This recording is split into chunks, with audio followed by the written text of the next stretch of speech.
All right. So now, good morning, everybody. I'm Blair Gaston, and I'm here with Thea. We are going to start this webinar today. And I see we have, okay, one more person left to admit, and then we'll redo our introduction. Okay. So Thea is, she works for Public Health of Seattle and King County, and she works with expanding access to harm reduction services in the community. She also helps facilitate a council of people who use drugs. Thea has been working in harm reduction programs, serving people living homeless in Seattle for over a decade, and she also brings lived experience with injection drug use, living homeless, and finding safety in harm reduction people and using in spaces. She uses both personal and professional experience, and Thea has worked to lower barriers to care for people who are experiencing homelessness, people who use drugs, and those with trauma histories. And I will let you take over now, Thea. Thank you very much for being here today. Thanks, Blair. Good morning, everybody. So I am going to talk about overdose prevention and response. And I'm just doing the last training that I did for y'all over again. So I apologize if you were here for the last one and it's really repetitive, but at any point, you can feel free to ask questions. Once I start sharing my screen, I probably won't be able to see the chat. And so if that's the case, please, interrupt me at any point. I promise I don't mind. I can also handle the chat for you, Thea, as well. All right. Okay, I'm going to try and make sure I click all the right boxes.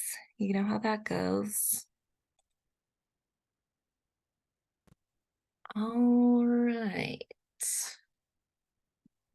Let's see.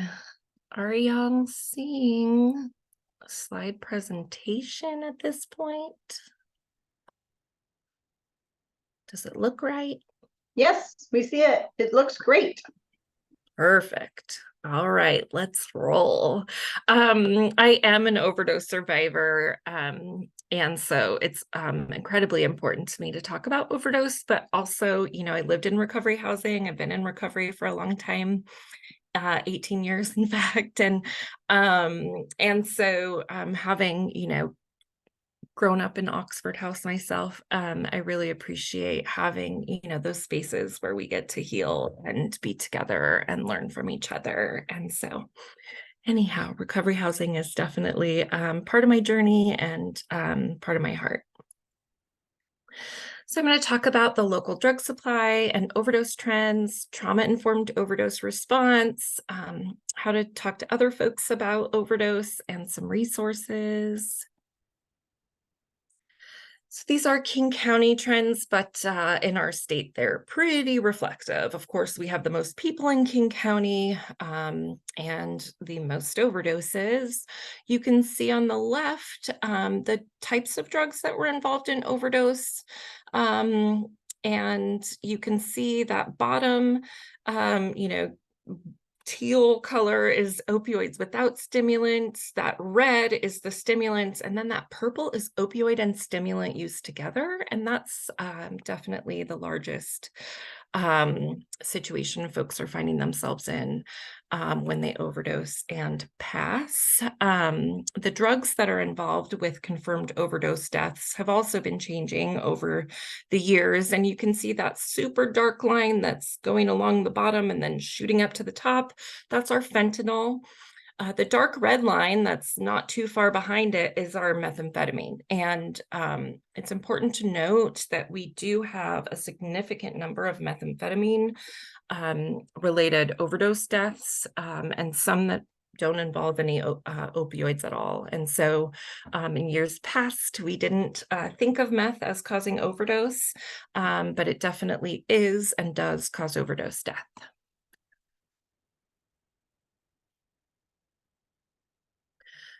So these blues have been around a while. Probably some of y'all have used these blues. They've been around a few years now. And so it's not a big surprise that these are fentanyl pills, but just in case anyone's not aware, these M30s are no longer manufactured by a pharmaceutical company. So if you find an M30, it's either very, very old or it's fentanyl, usually fentanyl.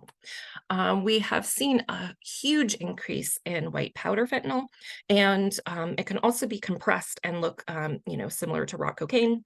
And those powders are increasingly potent, and so definitely something to look out for.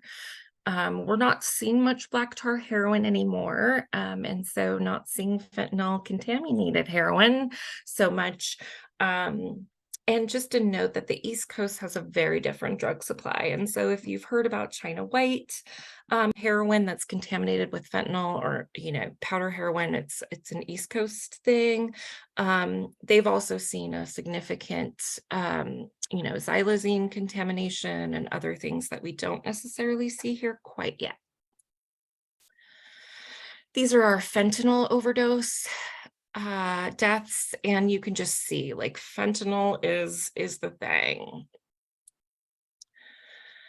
Fentanyl can be in any drug, but we usually just see fentanyl in these pills and powders. Oftentimes people are sold powder fentanyl instead of cocaine, but we don't often see cocaine that's cut with fentanyl. Similar, we don't see meth that's cut with fentanyl very often. Usually if we see trace amounts of fentanyl in meth, it's a cross-contamination issue rather than intentional mixing.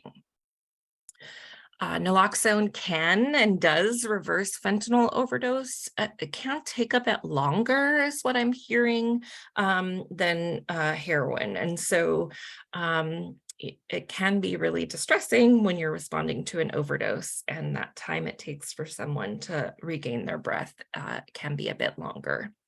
It is absolutely safe to respond to a fentanyl overdose. There's been many, many stories, media stories, police putting out videos of officers that nearly died because they touched fentanyl. This is just not the case.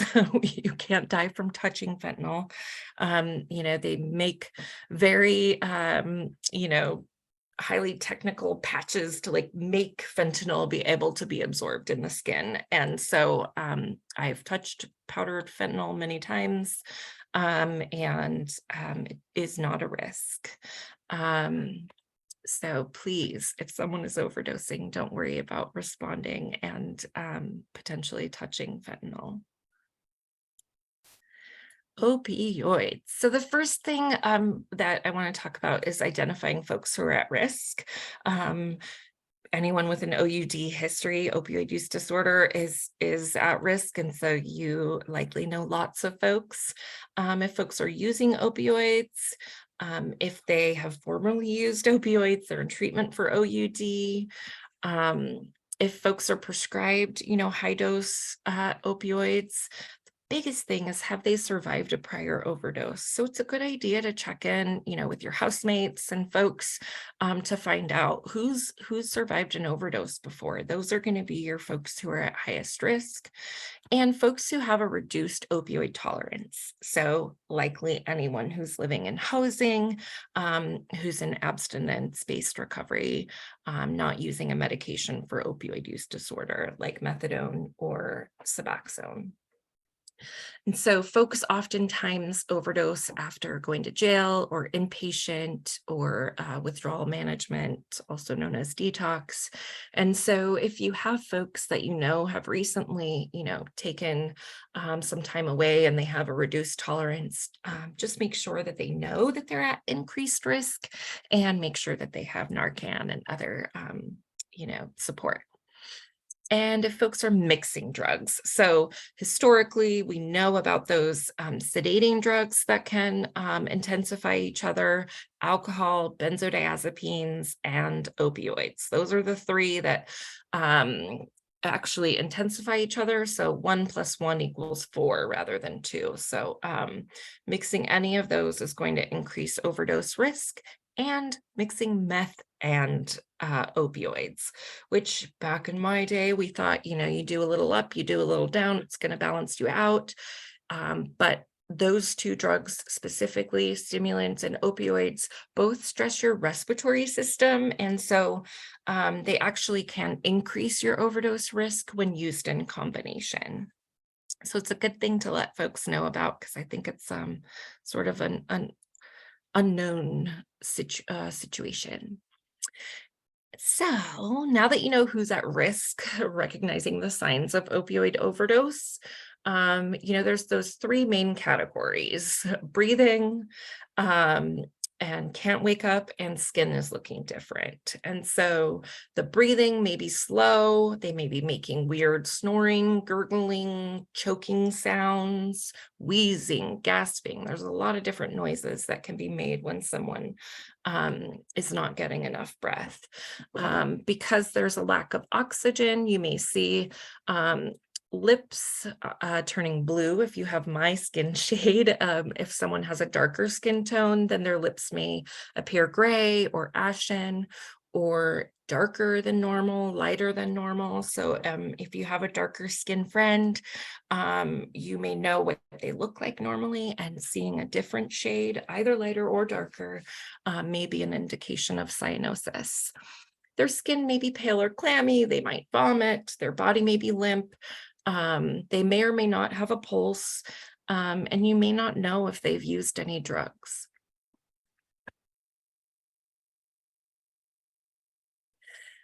Is it an overdose or just a heavy nod? This is one of the questions that I get a lot. And so I like to talk to, how do you tell the difference? If someone, is impaired because of use, they have a heavy nod, they're going to be relaxed, their speech will be slowed, they may be nodding, their pupils may be very, very tiny, but when you call their name, they may look up, or if you shake their shoulder, then they respond. And that is not a current overdose.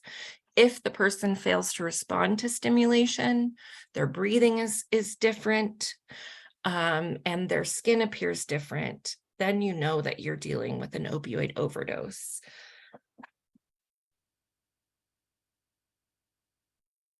So, always gonna stop and check and shake that person, shout their name. I love the verbal Narcan. Hey, if you don't wake up, I'm gonna give you some Narcan.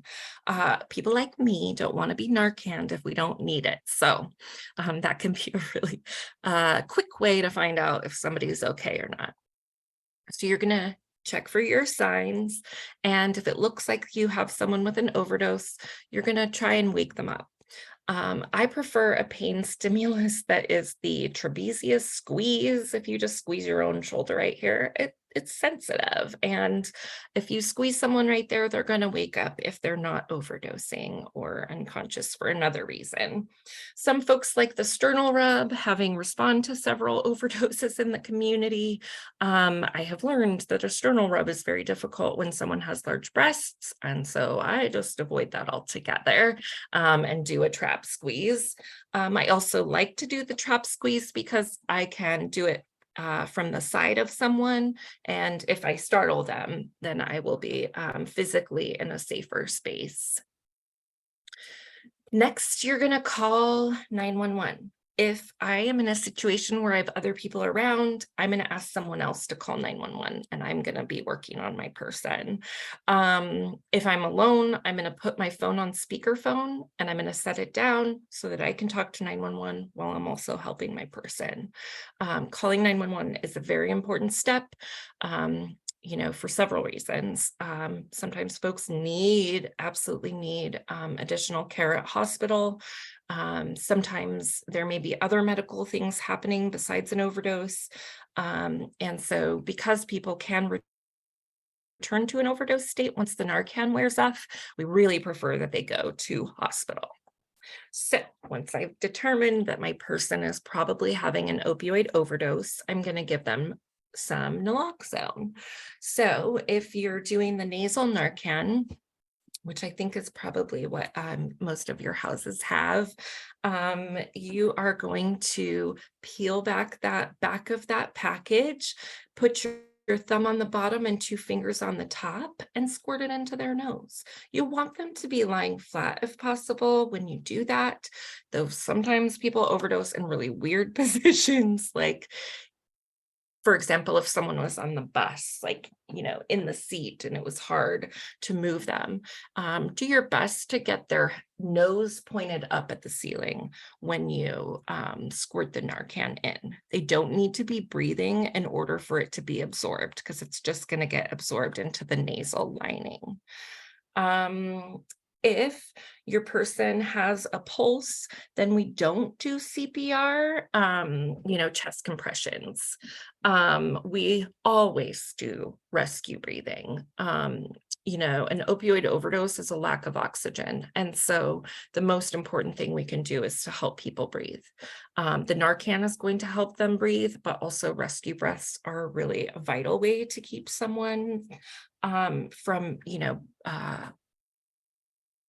brain damage and potentially death. And so if you don't have Narcan, rescue breathing can potentially keep your person, going until 911 arrives. If your person has not improved their breathing and there hasn't been a change to their situation, then you're going to give an additional dose, 2 to 3 minutes. I always call for time when I give a dose, because the situation when you're in an overdose crisis, the time gets real weird. And so a lot of times people give a bunch of doses back to back without waiting enough time. And then it can put someone into a more extreme withdrawal and actually impact their ability to get further care. And so, of course, if you got to go one way or another, more is better than less. But, we definitely don't want to give people more Narcan than they need. I just saw there's a bunch of stuff in chat. So I'm just going to look really quick because I'm missing something great. Okay, I see just transcript things. CPR training, we were taught to do just CPR, no rescue breaths. So that is for a cardiac event. And great question. Thank you so much for asking that, because that is sort of the CPR training for cardiac arrest. Folks have stopped doing rescue breathing, but for opioid overdose, rescue breathing is the important part, unless someone doesn't have a pulse. So thank you for that question. I do really appreciate that. It gets a little confusing, doesn't it? You're going to give additional dose. I like 3 minutes, especially in the time of fentanyl. Myself, I will give a dose, call for time, or check my time. That also helps when the EMS arrives, that you can say, I gave 4 milligrams of naloxone at 2:54. That way they know how to proceed with their care. Keep breathing for your person until EMS arrives. The goal of Narcan is not that the person is running a marathon. The goal is that their breathing is returning. Their skin is going to get the color back. Their breath will get deeper. So sometimes people won't be awake and aware, but they are breathing, their skin has returned, their oxygen is improving. Staying with the person is really important if you can. And they say you can put the person in the recovery position. I personally have never done that.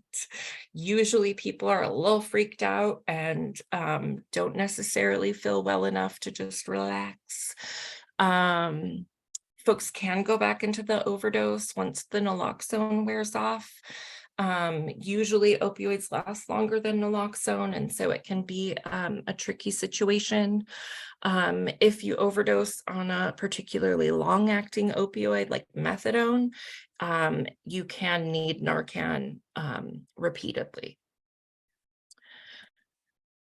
And someone may most likely experience withdrawal symptoms. If they're a regular opioid user, then once that naloxone kicks all the opioids off their receptors, they're going to feel very sick.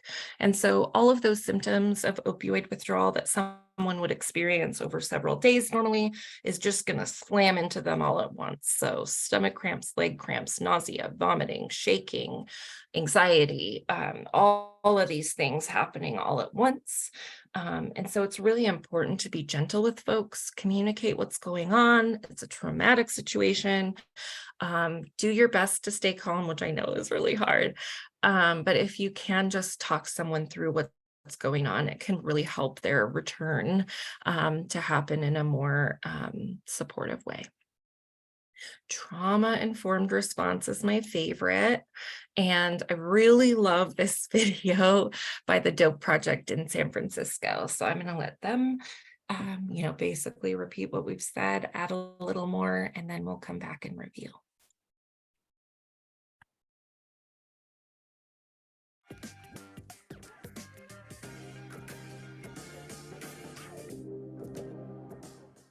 Today, I'm going to teach you how to use Narcan, how to recognize an overdose, and how to use Narcan to reverse the overdose and save the person's life. So the first thing to do in order to know whether or not to Narcan someone is to first be able to tell whether someone is just high or they are overdosing. So most of you have probably seen what it looks like when someone is just high.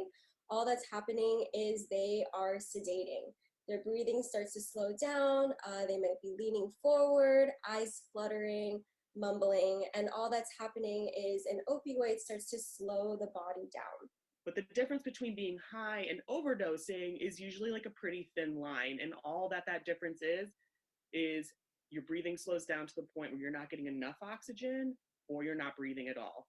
Now we've got an overdose. And all an overdose is just the drugs overwhelming the system, right? So that's the opioids overwhelming the receptors, and then the breathing slows or stops. You will notice two signs immediately. The first is that their skin color will start to change. So lighter skin folks will turn a bluish gray, their lips will tinge like a blue-white gray.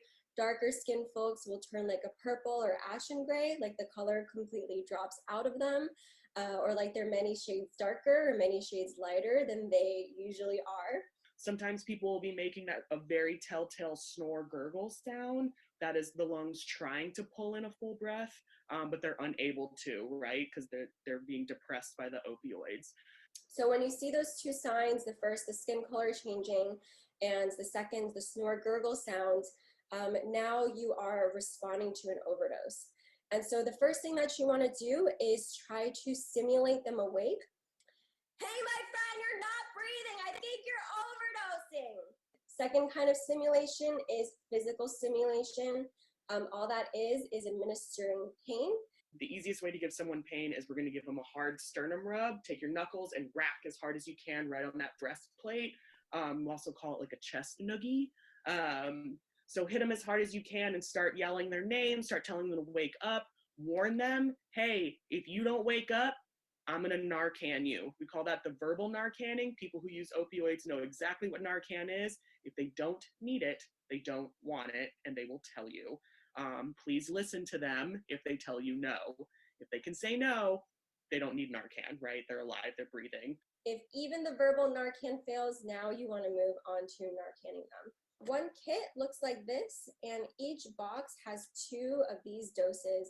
And one dose like this is just to be used one time.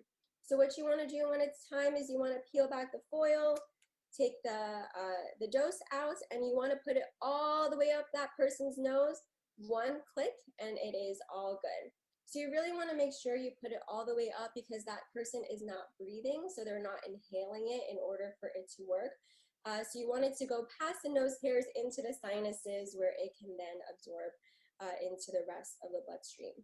We give out the injectable, which is just a vial in a muscling syringe. So you pop that little orange cap off, you drop out of the vial, and you hit the person either in the thigh muscle or the upper arm muscle. It has to go into a muscle to work.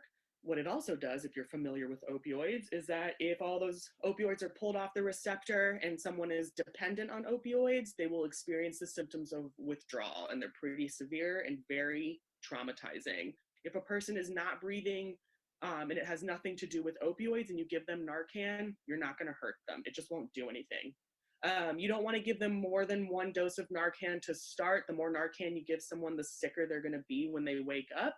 And it won't make it work any faster. So if I hit someone with 3 doses right out of the gate, it's still going to take 2 to 3 minutes to start working, and they may wake up feeling like shit for no reason other than you panicked. After Narcanning them, now you want to perform rescue breathing. This is super simple. Just get that person flat on their back, tilt their chin up, pinch their nose, 1 breath, turn and watch their chest rise. Give 1 breath every 5 seconds. So in the time of COVID, right, we've gotten a lot of questions about how crucial is rescue breathing. And so we do want to name that it is pretty crucial because the one thing they're missing is oxygen. And before there was this thing called Narcan, overdose prevention trainings were all about performing rescue breathing. And also, if you're listening to this and you're like, I am not the one to do rescue breathing, just know that you might also surprise yourself with the lengths that you are willing to go when someone is not breathing and not responsive in front of you.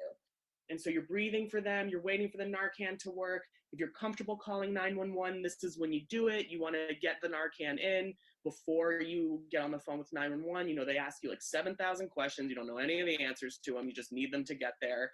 But they could also be not breathing and not responsive for any number of reasons. So sometimes calling 911 and just knowing you have medical backup on the way is really helpful.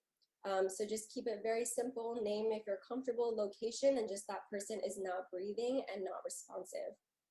After Narcanning someone, there is this myth around Narcan that when you Narcan someone, they're going to wake up pissed and they're going to wake up swinging. So what we want to assure you that at the Dope Project, for all of our 17 years of doing our work, we have never heard of someone just waking up violent. Really what's happening for folks is that they are super disoriented.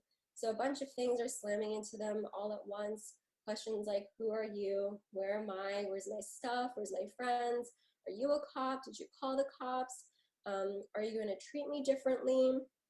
And what's really happening for them is when they're waking up flat on their back, violently dope sick, surrounded by a group of terrified strangers, some of whom are in uniform, some of whom are holding them down. And I don't know about you, but if that were me, that I would also try to get away. And that is when labels like combative or resistant are put upon our people. So waking up from an overdose can be very disorienting. People do not feel good. They are terrified. They're traumatized. And so as people start to wake up, give them some space and gently start talking to them, right? Tell them what happened. Hey, my friend, my name is Kristen. You just overdosed. We had to Narcan you. I'm so sorry you don't feel good. Hey, my friend, this is Francis. You're here at this location. We saw you weren't breathing. We think you were overdosing. I'm so sorry. I had to give you some Narcan. I know you don't feel good right now. Sit up when you're ready. I got you. You're safe. You're safe. You're okay. I got you, right? We call this welcoming someone back into consciousness. And just keep on repeating that over and over to them until that person is fully awake. And so then from there, you're just supporting them. Narcan stays bound to the receptors for about 90 minutes. And then it'll start to wear off after about 20 to 30 minutes and people will start to feel a little better. We recommend keeping an eye on folks for at least an hour and a half just to make sure they don't go back into the overdose. But for the most part, once people wake up and get past that window, they are just fine. People who use drugs experience so much stigma for being a person who uses drugs. And so something you can do to kind of alleviate that stigma is just be like, hey, my friend, I'm so glad you are alive. Remember, nothing changes between us because what you just experienced was a medical emergency. And then remember to be gentle with yourself and be gentle with them. Yeah, because you just went through it. And then be sure to take care of yourself afterwards as well because you just saved a life. I'm just gonna check the chat real quick.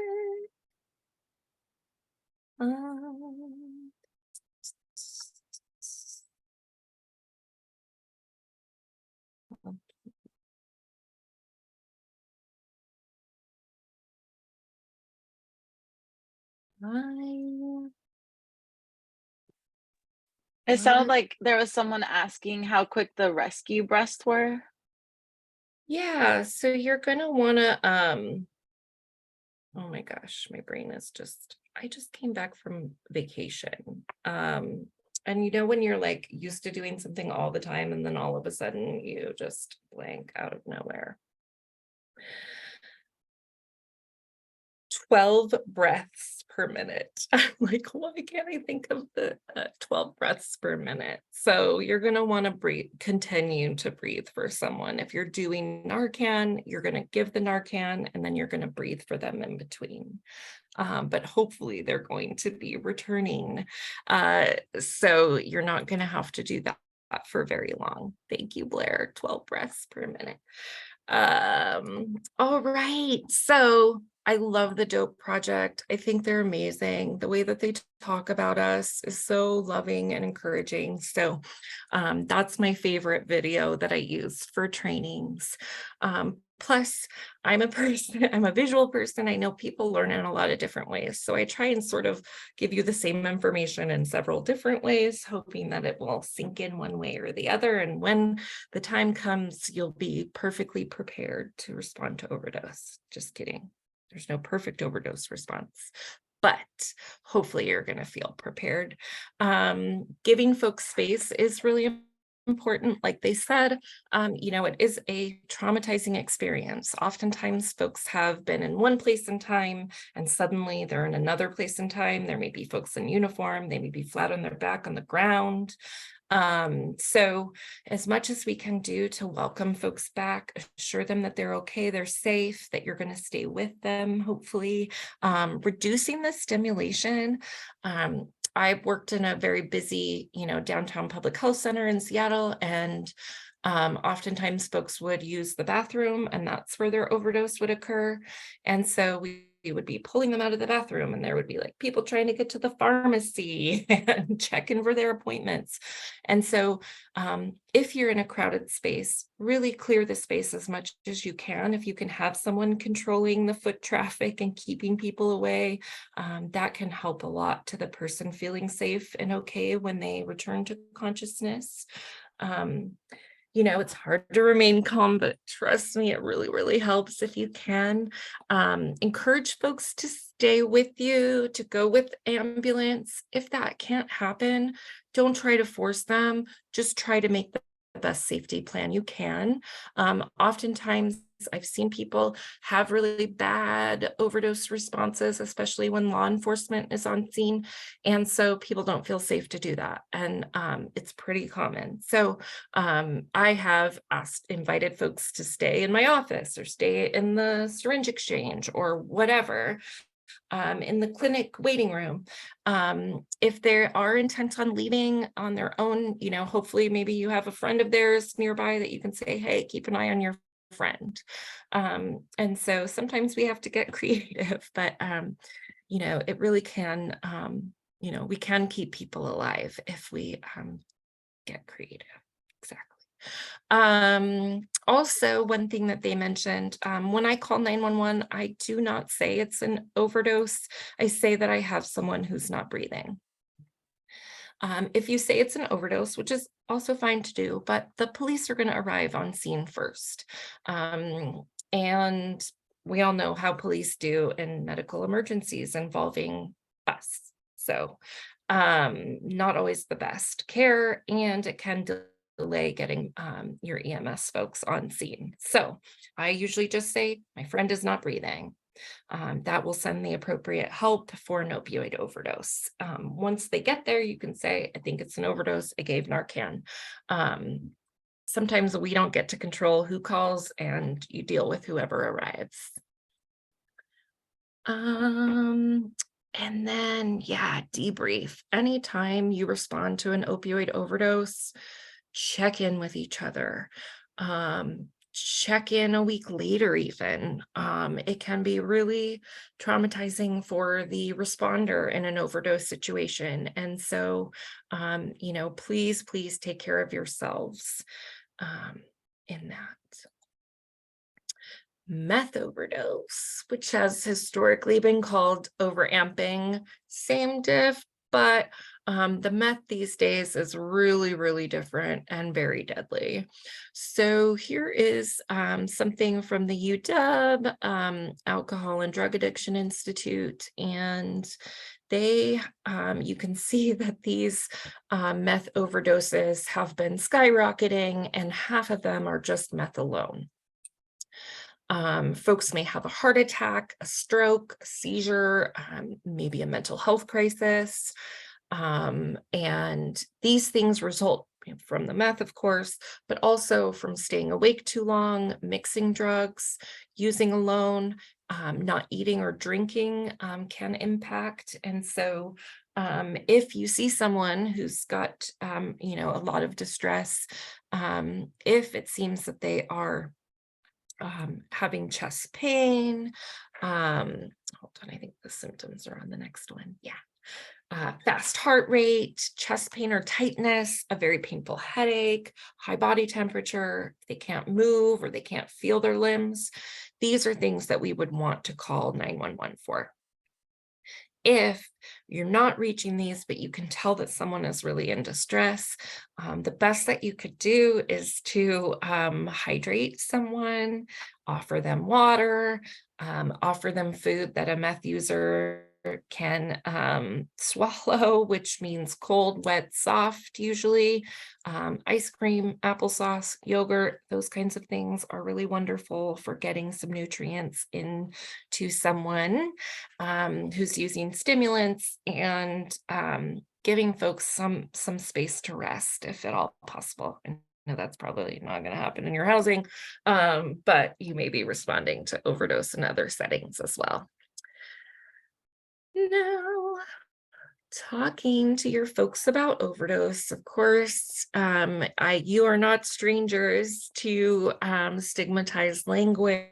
And so it is important that we talk about people in respectful ways, and that can do a lot to make people feel safe and supported and to reduce stigma.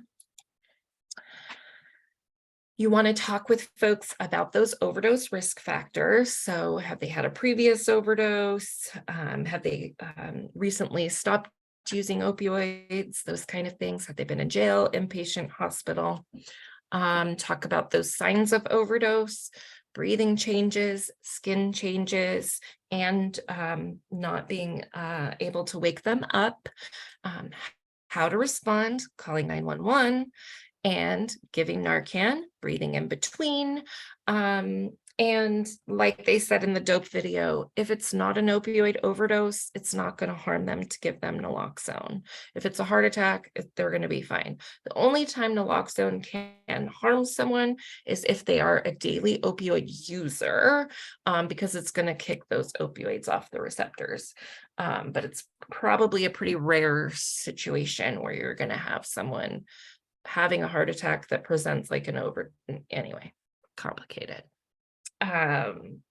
Talk about safer use strategies with folks. People relapse. We know this happens.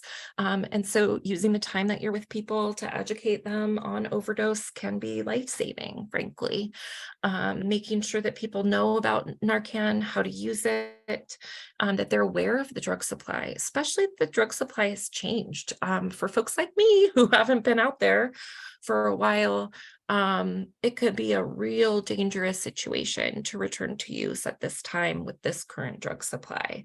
And so really talking with your residents about what's going on out there. If folks do return to use, it's not going to be the same as when they quit unless they just have been in recovery for a couple years.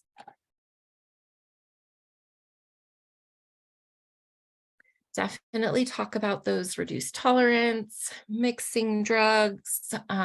If they have heart, liver, kidney, or lung disease, that can certainly increase their risk. And if folks are using alone, you cannot Narcan yourself. By the time that the overdose is happening, you are not going to be conscious and awake and aware enough to give yourself Narcan. If you can't Narcan yourself, you probably don't need it. This is a beautiful brochure that the ADAI at UW has put together, and I use it a lot when I am training folks on overdose response. So if you are training others, this is a wonderful brochure you can use. You can order them online for free from ADAI. You can also print them off of line, and they have them in 24 different languages, which is awesome. Oh, calling 911, which is so counterintuitive for folks like us, right? Am I right? Are you feeling me on that? I don't like to call 911 ever, but it is a really important thing to do. My friend has stopped breathing. There is the Good Samaritan law. And so in years past, we've said the Good Samaritan law protects you from any kind of police arriving on scene, which is not the case. It will protect you from possession charges. However, if there's like a scale and baggies or signs of something other than just the drug possession, you could be in trouble. Also, if you're on probation, parole, if I guess we don't have parole anymore, but you get it. Or if someone has an active warrant, they're on DOC supervision, these kind of things. So just letting people know if someone is in a situation where they're going to be arrested when the police arrive. Back in my day, we got creative. We pulled people outside. We did all kinds of things to make sure that people survived before we had the protection of the Good Samaritan law. Safer use, which hopefully y'all don't need to know about, but it is a good idea to know. If folks are going to use and they're going to use alone, they can use the Never Use Alone line or the Brave app to have some support that can send medical help if needed. Having someone check on you, using in a place where you know that someone will find you, putting your Narcan out before you're using in case someone does find you, they know that it's there. Starting with a small amount, you can always use more, you can't use less. Taking turns in between. Currently, we see a lot of cocaine users who are getting powdered fentanyl instead of cocaine. And everyone does a line. You can see at the overdose fatality scene that there's like a group of folks at a coffee table. The lines appear to be cocaine size lines. Fentanyl size lines would be different. Everyone has obviously snorted a line and they've all passed away sitting at the coffee table. If you watch and wait between folks using, then someone can be awake and aware and able to respond if someone overdoses. And so taking turns is really important, especially in the time of fentanyl.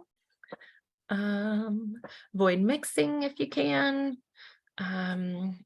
Testing your supply. There are fentanyl test strips available for folks who are using. They can test their cocaine, meth, heroin, anything they want for the presence of fentanyl. Having naloxone, of course, and being on medication like methadone or Suboxone actually reduces your overdose risk by like 50%, which is pretty nuts and cool. More about medications for OUD.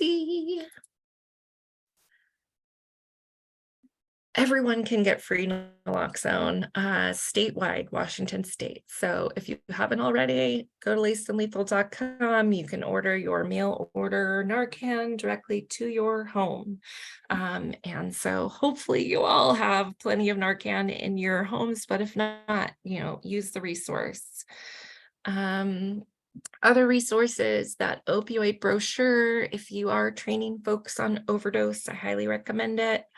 And there's a Good Samaritan law posters and cards if folks are interested. I added another opioid overdose video at the end because I am going to share my slides with you if you're interested. You can check that out. I would love to turn this thing off and hopefully talk a bit with you guys. Tell me what you're seeing, hearing. you know, what questions you have. I can certainly talk about other resources that we have here in King County if you're interested. So yeah, let me know.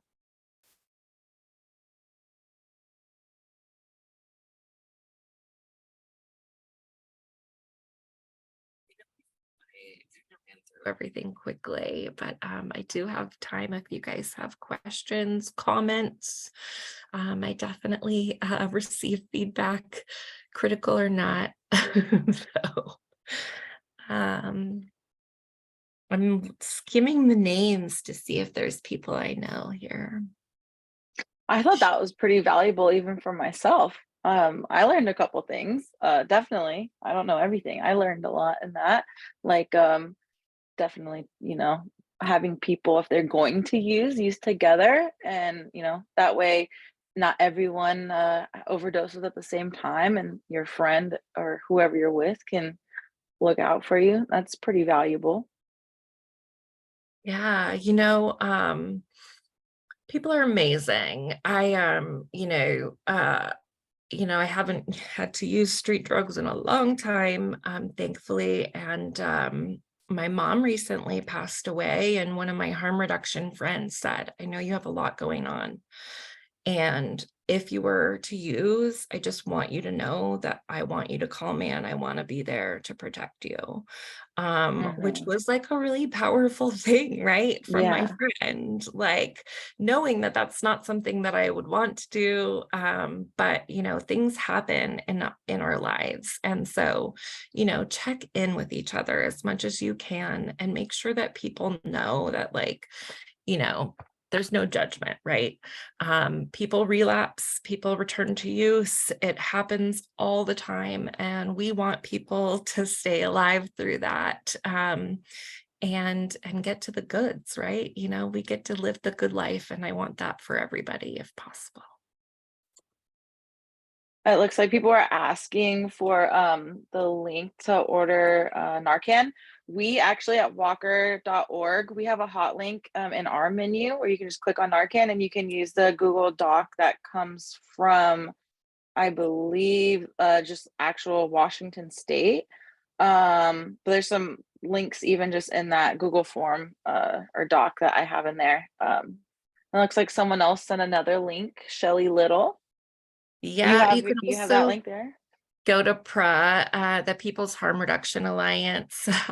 That's like the quickest, shortest link for me. And I know that they have the statewide order form and the King County form available on their website. So there's lots of ways to get there.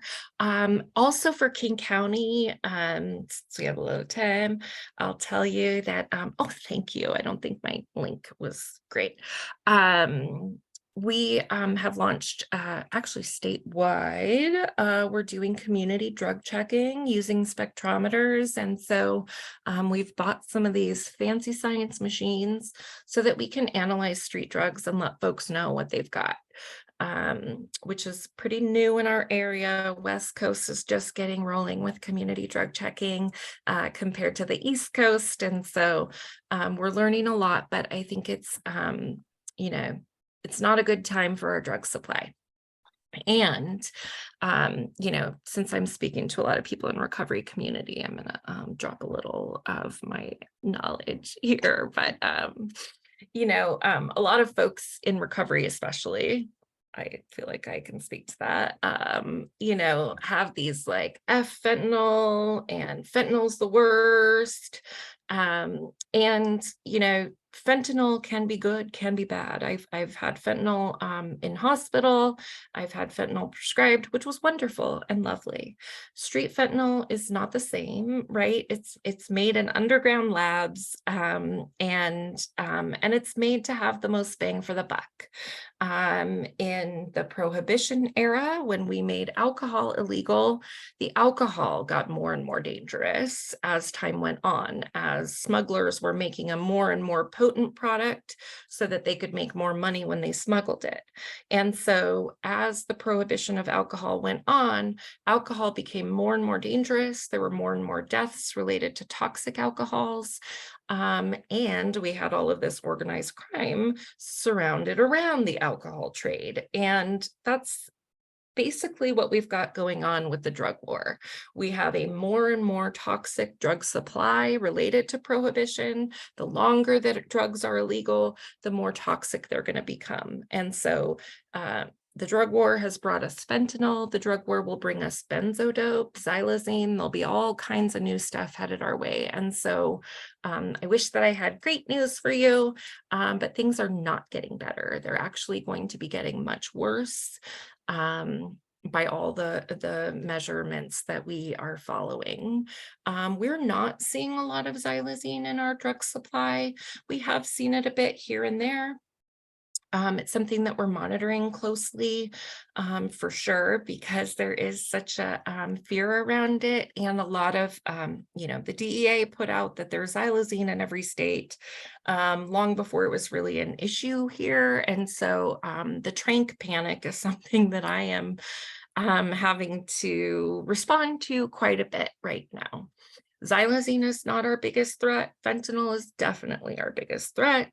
Of all the folks who have died when they have had xylazine in their system, they all had fentanyl in their system. And so most likely it was the fentanyl that was the driver of their overdose.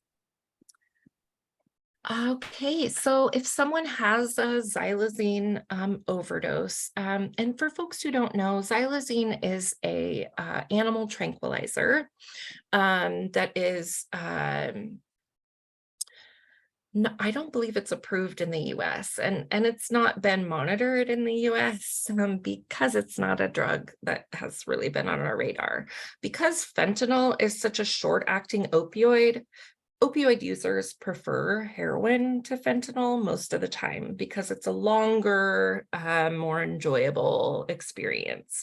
Fentanyl is going to come on fast and leave fast. So you're going to get real high and then it's going to be gone, which is why folks are using a lot more times a day. Usually they're smoking fent all day long because it's quickly coming on and leaving. Where if you put a little bit of xylazine in there, it sort of gives it legs. And so it can be a really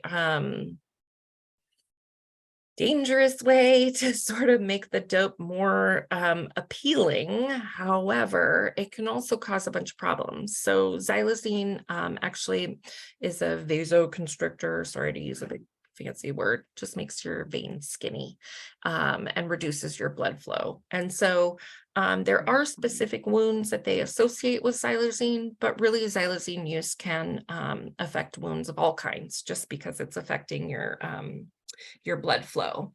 And so if someone is using xylazine and fentanyl, I don't think we've had anyone using xylazine alone.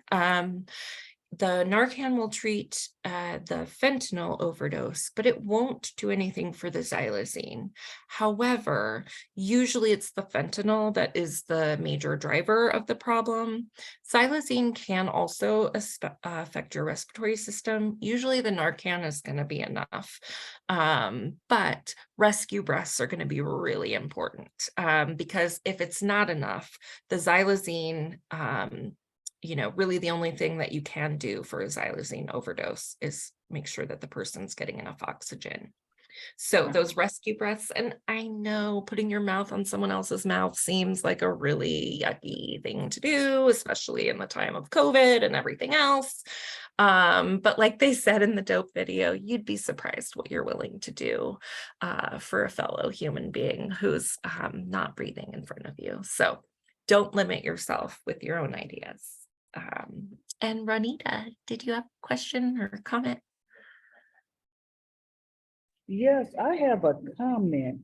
So I had a friend of mine who had an associate, a mom and her daughter and some friends of the daughter. They were together using fentanyl, and one of the daughters found, well, was in a house, and one of the friends came down by the other daughter who was not upstairs doing the drugs with them and recognized that she was high. And that prompted her to go upstairs to see what was going on. And the 4 other people was OD. The mom wound up going into ICU. The daughter died. And the 2 other friends, I'm not sure if they passed, but they were on the verge of OD. But she wouldn't have never known if the other friend hadn't come downstairs, and she saw her, like, nodding and stuff like that. So when the statement that was said that doing drugs together where everybody have your back, that's not necessarily true, because everybody is so out of it, and they don't know how to help each other because you're in there for the same purpose for that high, and you're inhibited, and you're probably going in, you're not saying, oh wait, let me go call somebody, so I just don't agree with that. That let's get somebody else who's going to watch out for me if we're getting high together. Yeah, That's it really sad. definitely helps to have somebody who's not impaired in the mix, right? Because drugs do all kinds of things. And, when you're high, that fear of what's going to happen to me, can kick in, and that isn't helpful usually when we're trying to take care of each other. So thank you so much for sharing that. What an awful, awful story. I'm so sorry. One resource that I think is helpful, because there is so much like fentanyl misinformation that's out there, I like to share. Ryan Marino is like this super duper toxicologist who does a lot of countering fentanyl misinformation. And Ryan and some of his doctor friends have put together this website, fentanyl.com, and they have like tons of research and position papers and all kinds of stuff on there. So if you're wanting more information about fentanyl or worried about secondary exposure, there's tons of good resources there for you. Anything else? Can always give you some extra time in your day.